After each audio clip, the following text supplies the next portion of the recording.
حضرت امام احمد بن حنبل رحمہ اللہ یہ حضرت امام شافعی رحمہ اللہ کے شاگرد تھے، لیکن چونکہ بہت بڑے وقت کے امام تھے، ایک مرتبہ حضرت امام شافعی رحمہ اللہ نے اپنے گھر بتایا کہ ہمارے گھر حضرت امام احمد بن حنبل رحمہ اللہ آ رہے ہیں اور وہ رات کو ہمارے گھر قیام کریں گے۔ حضرت امام شافعی رحمہ اللہ کی بچیاں تھیں، بہت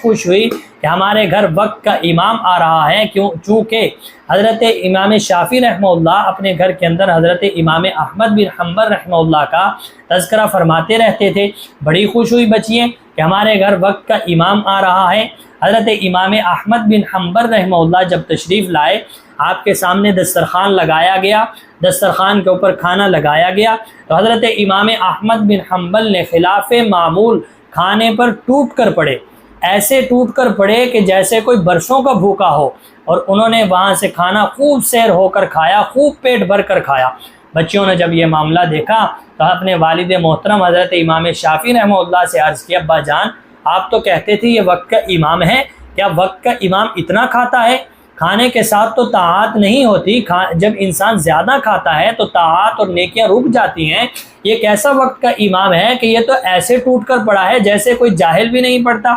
حضرت امام شافعی رحمہ اللہ خاموش ہو گئے، ان کو بھی بڑی پریشانی ہوئی کہ میرے شاگرد کے اندر ایسا اچانک بدلاؤ کیسے آ گیا۔ پھر رات کو بچیوں نے بستر وغیرہ لگایا، جب حضرت امام احمد بن حنبل رحمہ اللہ نماز کے لیے تشریف لے گئے، انہوں نے بستر وغیرہ لگایا اور سرہانے پر لوٹا پانی کا رکھا کہ وقت کا امام ہے، صبح اٹھے گا، تہجد پڑھے گا، پھر اس لوٹے کی ضرورت پڑے گی تہجد کے لیے تو اس سے وضو کرے گا۔ جس وقت حضرت صبح کی نماز کے لیے تشریف لے گئے تو بچیوں نے آ کر بستر اور لوٹا سنبھالا، دیکھا کہ لوٹا جیسے رکھا تھا ویسے ہی پڑا ہے۔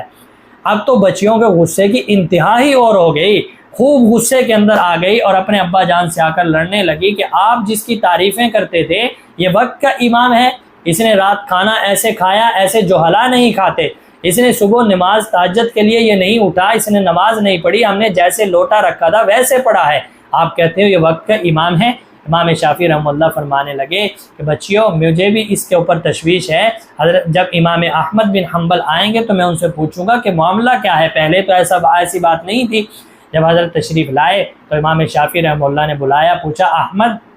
ایک بات سمجھ میں نہیں آ رہی، اچانک سے اتنا کیسے بدلاؤ ہو گیا، اچانک سے آپ اتنے کیسے بدل گئے، آپ تو پہلے ایسے نہیں تھے۔ فرمایا حضرت بات کیا ہے؟ استاد جی بات بتاؤ، بات کیا ہے؟ حضرت فرمانے لگے دیکھیں آپ ہمارے گھر آئے، دسترخوان لگا، آپ نے ایسے کھایا جیسے جوہلا کھاتے ہیں۔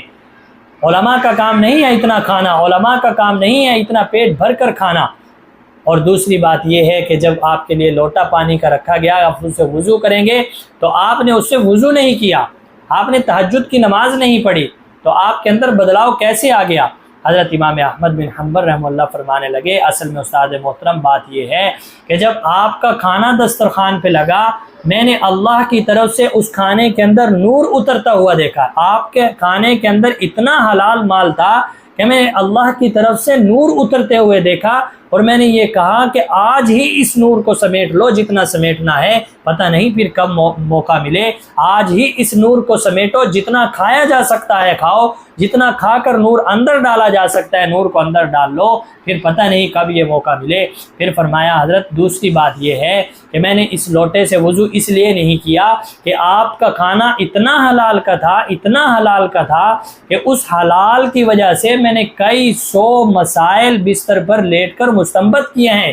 صرف قرآن پاک کی ایک آیت مبارکہ سے۔ پھر فرمایا اس حلال میں اتنی برکت تھی کہ میں ساری رات نہیں سویا، اس حلال کی برکت سے رات عشاء کی نماز کے وضو سے میں نے تہجد کی نماز ادا کی، اور میں نے جو ہے اسی وضو سے میں نے فجر کی نماز ادا کی۔ سبحان اللہ، یہ تھے اللہ والے، اور یہ تھی حلال مال کی آمیزش، اور یہ تھا حلال مال۔ جب حلال مال اندر جاتا ہے اپنا اثر دکھاتا ہے، اور جب حرام مال اندر جاتا ہے پھر وہ بھی اپنا اثر دکھاتا ہے۔ علماء کرام کی شان یہ نہیں ہے کھانا زیادہ کھانا، لیکن حلال مال کی وجہ سے انہوں نے اپنے اندر نور کو سمویا۔